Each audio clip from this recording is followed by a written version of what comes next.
नमः सिद्धेभ्यः। जय श्री महावीराय नमः। जय श्री परम्पराचार्य गुरुवे नमः। जय श्री उमा स्वामी गुरुवे नमः। जय श्री शांति सागर गुरुवे नमः। जय श्री विद्यानंद गुरुवे नमः। मोक्ष मार्गस्य नेतारं भेत्तारं कर्म भूभृतां ज्ञातारं विश्वतत्त्वानां वन्दे तद्गुणलब्धये।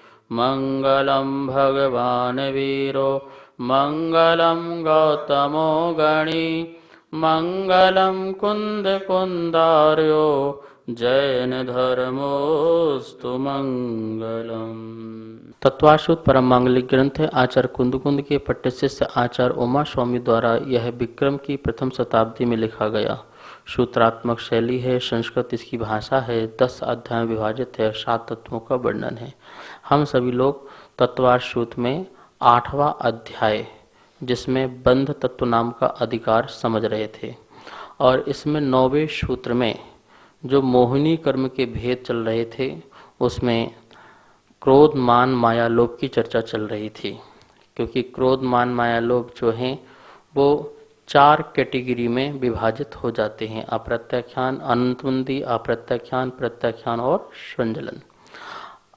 आज अपन जो अनंतबंदी लोभ, अप्रत्याख्यान लोभ, प्रत्याख्यान लोभ और संजलन लोभ 4 प्रकार का जो लोभ है उसके बारे में समझेंगे।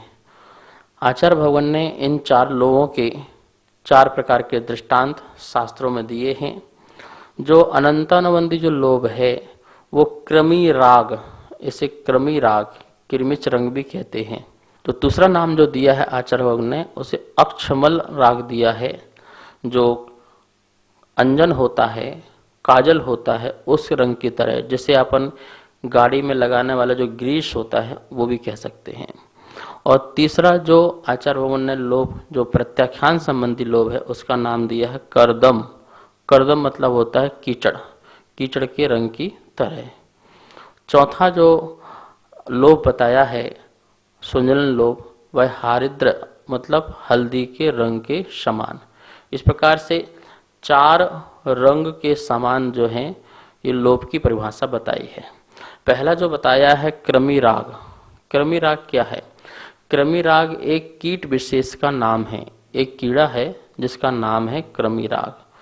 वह क्रमी राग जो उसके मल स्थान से एक द्रव निकलता है जो डोरा सा बनता जाता है, धागा सा बनता जाता है। और वह धागा किस रंग का होता है?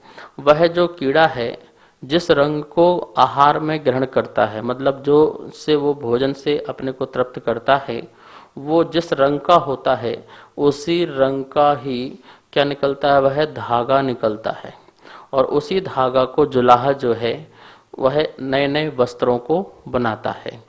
तो वह जो धागा है का जो रंग है वो इतना मजबूत है कि वो किसी भी प्रकार से उससे निकल नहीं सकता है।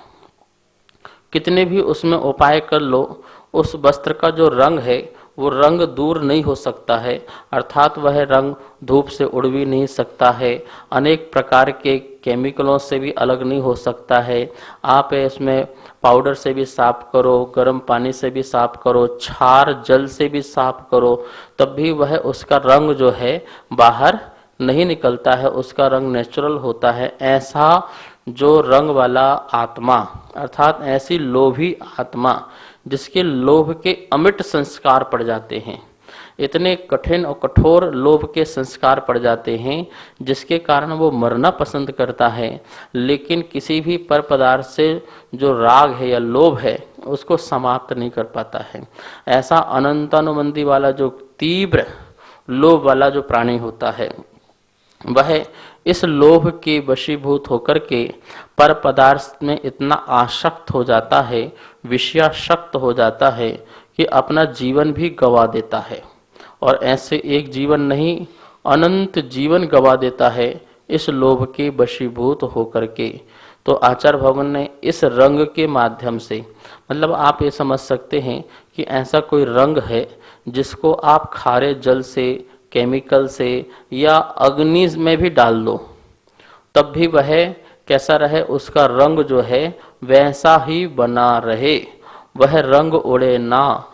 इस प्रकार का वह रंग की उपमा से लोभ के बारे में आचार्य भगवान ने समझाने का प्रयास किया है कि अनंत अनुबंधी संबंधी जो राग व्यक्ति के अंदर, जीव के अंदर होता है, वह राग इतना या लोभ इतना खतरनाक होता है जिसके कारण वह अपनी आत्मा को जान नहीं पाता है, अपनी आत्मा के स्वरूप को पहचान नहीं पाता है, जिसको सम्यक तत्व ज्ञान की प्राप्ति नहीं हो पाती है, भेद ज्ञान भी प्राप्त नहीं कर सकता है। और ऐसा जो जीव है जिसको सच्चे स्वरूप का ज्ञान तो छोड़ो, ज्ञान की बातें भी अच्छी नहीं लगती हैं, ऐसा यह मिथ्यात्व के साथ इसका अनंत काल का संबंध बन जाता है और जिससे वह अपने स्वरूप को जान पहचान नहीं पाता है। दूसरा लोभ बताया है अप्रत्याख्यान कषाय का। तो अप्रत्याख्यान कषाय के लोभ के लिए आचार्य ने उदाहरण दिया है अक्षमल, इसका ये नाम दिया है। अक्ष किसे कहते हैं? जो बैलगाड़ी आदि होती है तो चक्के के चलाने के लिए बीच में एक लकड़ी लगी होती है दोनों चक्कों को चलाने के लिए, तो उसी को कहते हैं अक्ष, ठीक है ना। उसमें कुछ पदार्थ लगाया जाता है, चिकना पदार्थ, जिसके कारण गाड़ी जो है बहुत स्मूथ रूप से चले। तो चलते चलते चलते उससे घिसते हुए जो वह उससे पदार्थ निकलता है चिकनाहट का, बहुत चिकनाहट का पदार्थ होता है और वो काला होता है। यदि वह कपड़े में लग जाए या हाथ आदि में लग जाए, पैर में लग जाए, तो उसको छुटाना इतना आसान नहीं है, ठीक है ना। बहुत दिनों में वह दूर हो पाता है, 1 महीने 2 महीने 3 महीने, अधिक से अधिक 6 महीने भी उसको लग सकते हैं, इससे ज़्यादा नहीं लगेंगे। इसका उदाहरण आचार्य ने नीले रंग का भी दिया है कि जैसे किसी वस्त्र पर नीला रंग लगा दिया तो वो जैसे अपने कपड़े में नील करते हैं, नील कर देते हैं, तो वो कितने दिन रहती है, तो उस नील को दूर होने में टाइम लगता है, लेकिन वो नील नियम से जो है वो दूर हो जाती है, अलग हो जाती है, ज़्यादा दिन तक रहने वाली नहीं है, अधिक से अधिक 6 महीने। तो ऐसे ही इस कसाय वाला, जो अप्रत्याख्यान कसाय वाला जो जीव है, उसका भी ऐसा ही लोभ है कि यह किसी पर पदार्थ से लोभ कर ले, किसी व्यक्ति से या किसी पुत्र से, पति से, पत्नी से, वस्तु से, किसी भी प्रकार से कैसा भी लोभ करता है, उससे आसक्त होता है, या किसी भी इंद्रिय संबंधी किसी भी उसकी आसक्ति होती है, तो वो 6 महीने के उसके कंटिन्यू वैसे ही वैसे संस्कार उसके जीवन में हो सकते हैं लोभ संबंधी। तो इस प्रकार से यहाँ पर अक्षमल, अक्ष का मल समझ में आ गया ना, अक्ष मल, जो वो बीच का जो डंडा है, जो सेतु है दोनों चक्कों को चलाने के लिए, जिसके अंदर चक्के रखे जाते हैं, वो अक्ष है। और उससे चलते चलते चलते जो पदार्थ निकला, वो उसका जो मल निकला, चिकनाहट निकली, उसे मल, ऐसा अक्ष मल का उदाहरण दिया आचार्य ने।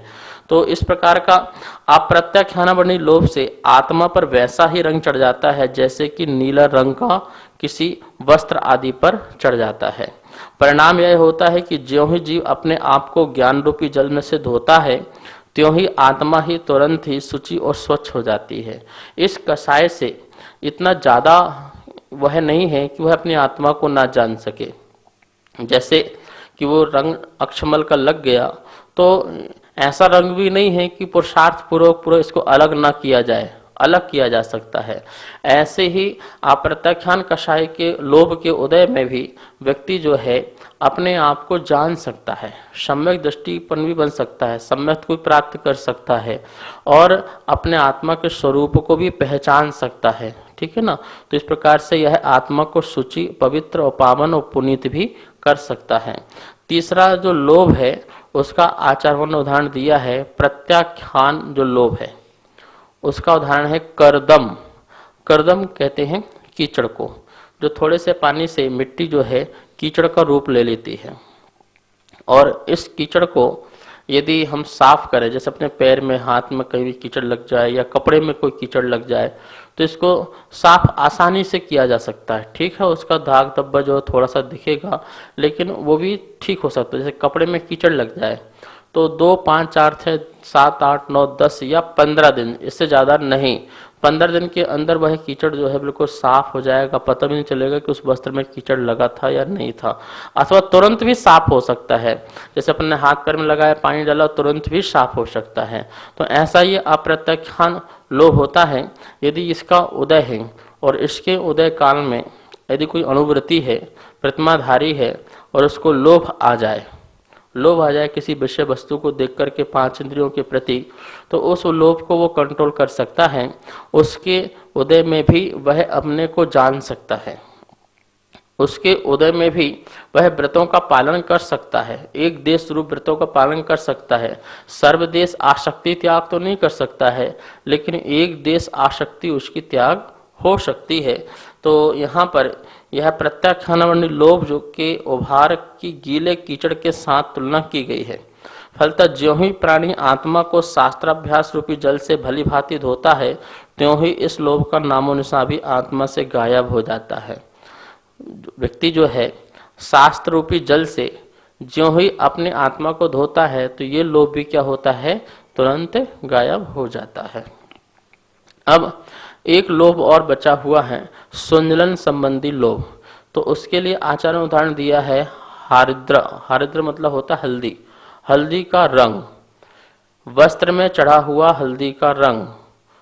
तो उसके लिए आचार्यों ने कहा है कि यदि वस्त्र में हल्दी लग जाए और आप धूप में रख दो 2-4 घंटे के लिए, तो क्या होगा, वह हल्दी का रंग उड़ जाएगा। तेज हवा से या तेज धूप से वह हल्दी का रंग जो है चला जाता है, बचता नहीं है। तो इसी प्रकार से जो ज़्यादा समय नहीं लेता है, वह लोभ कषाय है सुंजन संबंधी, कि जो मुनिराजों को भी अंतर मुहूर्त के लिए लोभ आ जाए, जैसे आहार कर रहे हैं, आहार करते समय किसी वस्तु के प्रति राग आ गया, तो तुरंत राग आया, उसी समय अपने आत्मा को भी जो है स्वभाव में ठहरा लिया कि हरे हे मुनि, ये तू क्या कर रहा है, तू विषयों में आसक्त हो गया। तो तुरंत ही अपने स्वभाव में जाकर के उस आसक्ति को दूर कर सकते हैं, अथवा उस सुंजन लोभ के उदय में अपना जो संयम है बचा सकते हैं, अपनी क्षमता और संयम की रक्षा कर सकते हैं। इस सुंजन लोभ की कषाय से इतनी हानि नहीं है जितनी हानि जो है अन्य कषायों के माध्यम से है, क्योंकि सुंजन कषाय के उदय में महाव्रत हो सकते हैं, महाव्रतों की उत्पत्ति हो सकती है, महाव्रतों का पालन हो सकता है। वो बात अलग है कि इसका यदि तीव्र उदय होगा तो प्रमत्त काल रहेगा, और इसका मंद उदय होगा तो अप्रमत्त काल रहेगा। मंद में अप्रमत्त दशा में यह जीव शुद्धोपयोग को प्राप्त कर सकता है, जिसके माध्यम से यह लोभ को पूर्णतः से नाश कर सकता है, क्षय कर सकता है, और क्षयिक चारित्र को प्राप्त करके केवल ज्ञान आदि को भी प्राप्त कर सकता है। इस प्रकार यहाँ पर आचार्य भगवान ने 9वें नंबर सूत्र के माध्यम से जो क्रोध मान माया लोभ के बारे में चर्चा करी कि यह मोहिनी कर्म का जो भेद है, जिसमें चारित्र मोहिनी मतलब कषाय वेदनी संबंधी यह भेद है, और यह भी आत्मा को जब तक थोड़े अंश में भी रहते हैं तब तक ये आत्मा को संसार में कर्म आश्रव के कारण बनती हैं। इसलिए इन कषायों का भी हमें बुद्धिपूर्वक त्याग कर देना चाहिए। अब इन चारों कषायों का जो वासना काल है, वासना का मतलब संस्कार काल, कितना कितना है, तो शास्त्रों में बताया है कि अनंतानुबंधी जो क्रोध मान माया लोभ हैं, इनका जो संस्कार काल है वो अनंत काल तक का है। अनंत काल तक तीव्र क्रोध, तीव्र मान, तीव्र माया, तीव्र लोभ, तीव्र में तीव्रतर और लगा ले कि तीव्रतर मान, तीव्रतर क्रोध, तीव्रतर माया, तीव्रतर लोभ, ये अनंत काल तक की इनके संस्कार हो सकते हैं। आप सोचिए, मतलब अनंत काल तक हम अपनी आत्मा के स्वरूप को ना जाने, विपरीत जानते रहें, शरीर को ही आत्मा मानते रहें, पर पदार्थ से सुख और दुखी मानते रहें, पर का कर्ता मानते रहें, पर का भोक्ता मानते रहें, पर में एकत्व बुद्धि, ममत्व बुद्धि, विषयासक्त बुद्धि हमारी चलती रहे, विषयों में बुद्धि चलती रहे, यह अनंत काल तक चलती रहे। ऐसा यह क्रोध मान माया लोभ है अनंत अनुबंधी संबंधी का। अप्रत्याख्यान जो क्रोध मान माया लोभ है, इनका जो संस्कार काल है वह जो है अधिक से अधिक 6 महीने तक का है। 6 महीने तक लगातार यह अपना असर दिखा सकता है, क्रोध का भी, मान का भी, माया का भी और लोभ का भी। और प्रत्याख्यान नंबर जो तीसरी कषाय है, इसका जो वासना काल है, संस्कार काल है, अधिक से अधिक 15 दिन का है। यदि कोई त्यागी व्रती भी यदि किसी व्यक्ति से क्रोध करे या वस्तु से क्रोध करे, मान करे, माया करे, लोभ करे, तो वह भी अधिक से अधिक 15 दिन तक इस कषाय के संस्कार को डाल सकता है। और जो मुनिराज हैं, महाव्रती हैं, वह क्रोध मान माया लोभ करते हैं तो अंतर मुहूर्त से ज्यादा क्रोध मान माया लोभ के संस्कार नहीं हो सकते हैं।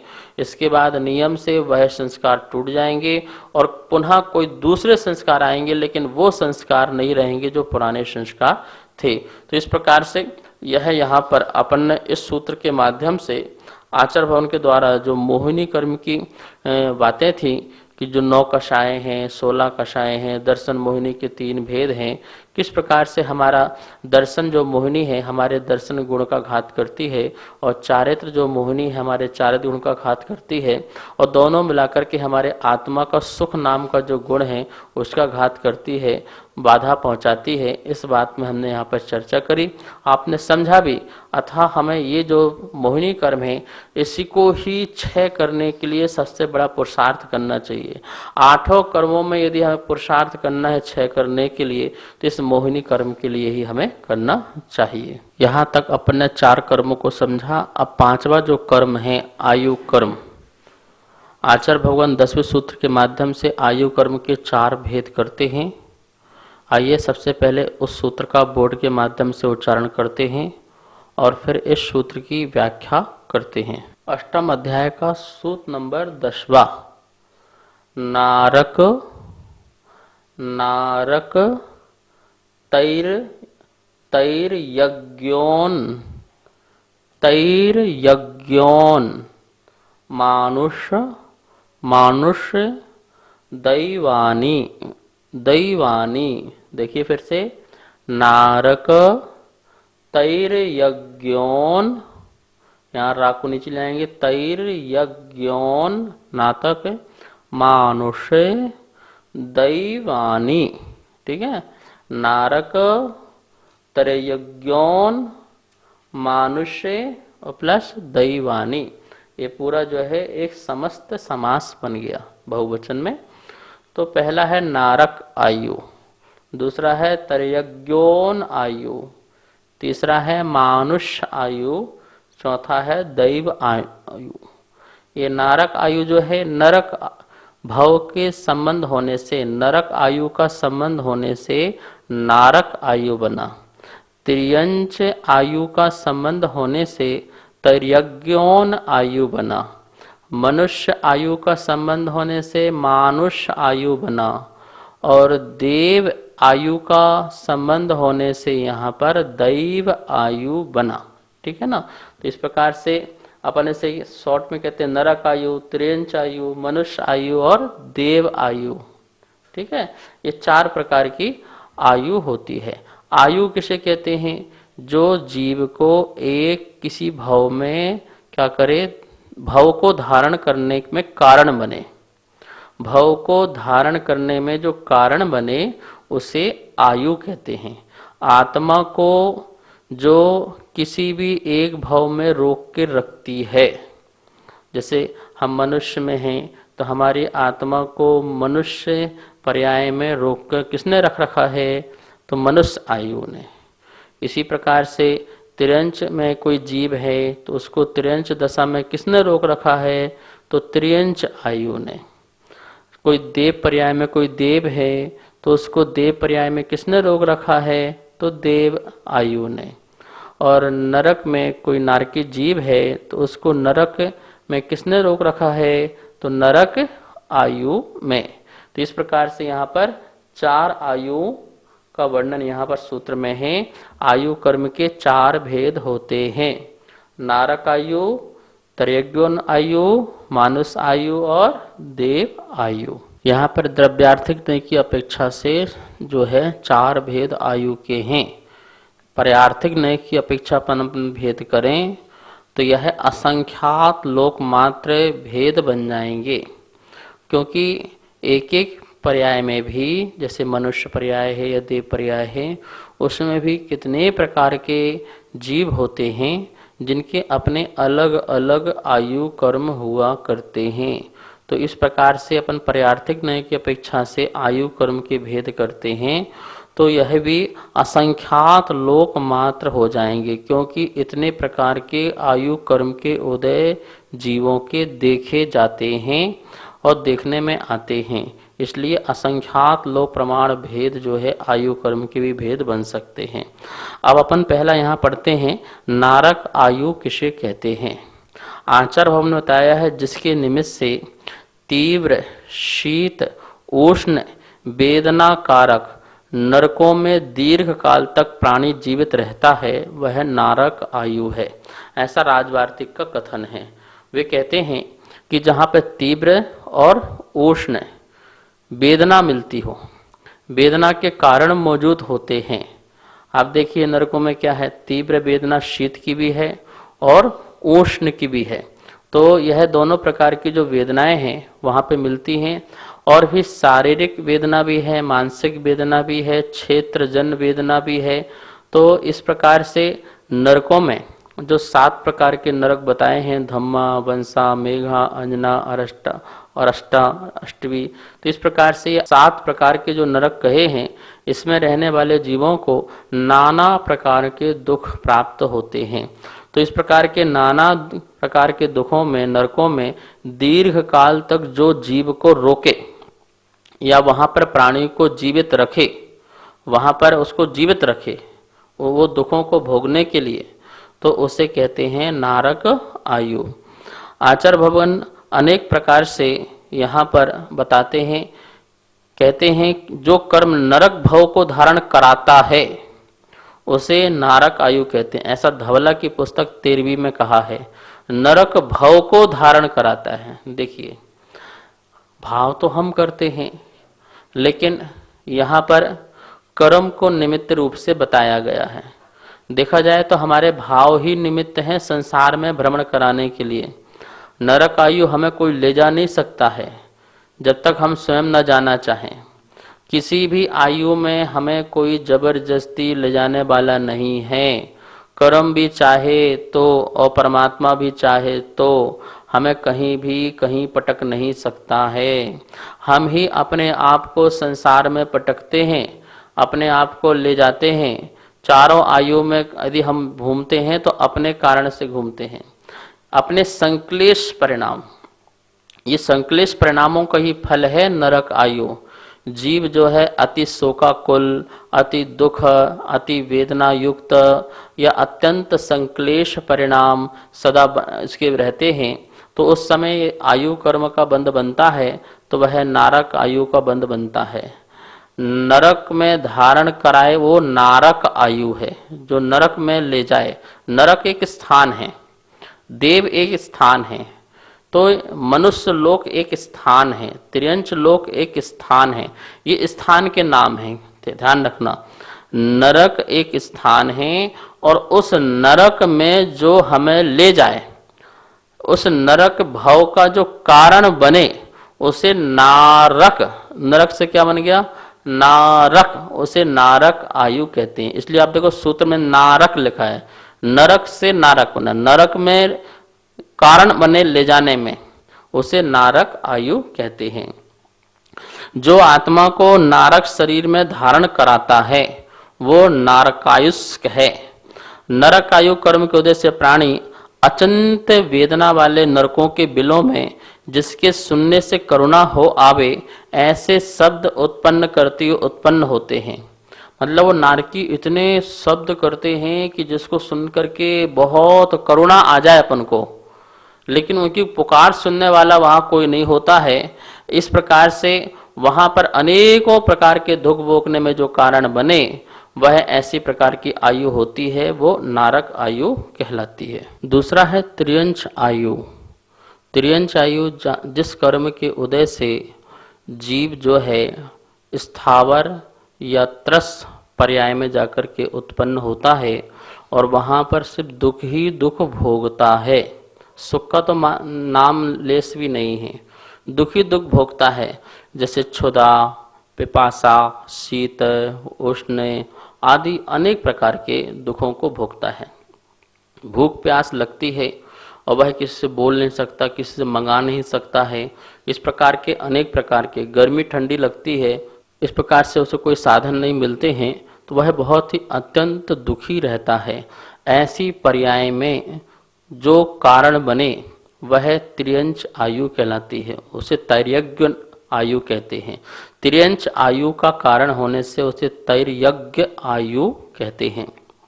आचार्यों ने कहा है कि जो जीव को तिर्यंच शरीर में धारण कराता है वो तिर्यज्ञ आयुष्य है। जो कर्म तिर्यंच भव को धारण कराता है, तिर्यंच मतलब जो त्रस जीव, पृथ्वी, जल, अग्नि, वायु, वनस्पति और 2 इंद्रिय, 3 इंद्रिय, 4 इंद्रिय, 5 इंद्रिय, जैसे चींटी हैं, मकोड़े हैं, कीड़े हैं, मच्छर हैं, मक्खी हैं और जानवर आदि, इन सब पर्यायों में जो जीव को कारण बने वहाँ रहने में उसे तिर्यंच आयु कर्म कहते हैं। तिर्यंच आयु में जीवित रहने का कारण क्या है? यदि तिर्यंच आयु का उदय ना हो तो वहाँ पे आप जीवित नहीं रह सकते हैं। इसका सतत उदय चलता रहता है तो वहाँ पर वह जीव जीवित रहता है और जीवित रह करके सुखी रहता है, ऐसा नहीं है। अनेकों प्रकार के उसे दुख भोगने पड़ते हैं। तो इस प्रकार से हमें यह तिर्यंच आयु के बंधन को तोड़ना है और इसमें भी हमें जाना नहीं है, इस बात का ध्यान रखना है। अब 2 आयु जो बची है, मानुष और दैव आयु, इसकी चर्चा अपन कल करेंगे। आज का स्वाध्याय यही संपन्न करेंगे। आइए माँ जनवाणी की स्तुति करते हैं। जावाणी के ज्ञान से सूझे लोकालो, सो वाणी मस्तक धरो सदा दे तो धो। हे जनवाणी भारती तो हे जपो दिन रेन, जो तेरी सरना धरे सो पावे सुख चैन। सभी को बहुत बहुत मंगल आशीर्वाद। सभी को सादर जय जिनेन्द्र। आप सभी के सहयोग से तत्वार सूत्र जी की पुस्तकें निरंतर छपती जा रही हैं। तत्वार सूत्र जी के 5वें अध्याय की पुस्तक छप के आ चुकी है तथा 6ठे अध्याय की पुस्तकें छपवाने में आप अपना सहयोग दे सकते हैं। आप सभी जैन पाठशाला का आनंद ले रहे हैं तथा ज्ञानार्जन कर रहे हैं। जैन पाठशाला निरंतर इसी प्रकार चलती रहे, इसके लिए आप जैन पाठशाला के पुण्यार्जक बन सकते हैं। 1 महीने के लिए, 3 महीने के लिए, 6 महीने के लिए अथवा 1 वर्ष के लिए आपके नाम तथा फोटो पारस चैनल के माध्यम से प्रसारित किए जाएंगे। आप नीचे दिए गए नंबर पर संपर्क करें। जय जिनेन्द्र। मैं आरती जैन।